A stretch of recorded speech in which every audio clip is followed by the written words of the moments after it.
若是伤寒哦，鱼仔原来会冻袂牢。像这个平湖养殖的海鲢仔鱼，若是海温无到15度，连续1礼拜就会慢慢死亡。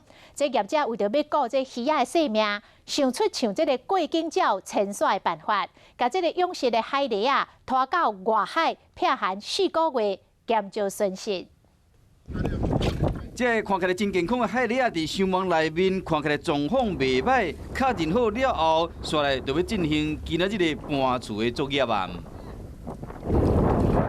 寒天到啊，毋若人惊寒，这高价值的海鲢仔搁较冻袂牢。若是海水温度较无15度，超过1礼拜，这鱼仔就会慢慢冰冻，渔业者损失惨重。所以讲，想到这个聪明办法，替这鱼仔搬厝去外海。到外海去的话。 啊，因为它可以接收到那个黑潮的支流，黑潮是暖流，水温可以比内湾高1到2度。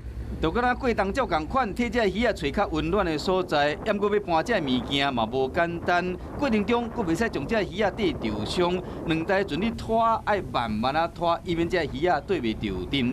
依照统计，干那今年全国海鲢的产量就1486吨，干那平湖县就806吨，占全国比率的54.24%。业者嘛期待讲未来政府会使帮助提升伤亡养殖业的经营效率，和台湾的伤亡养殖产量会使对着国际卡步。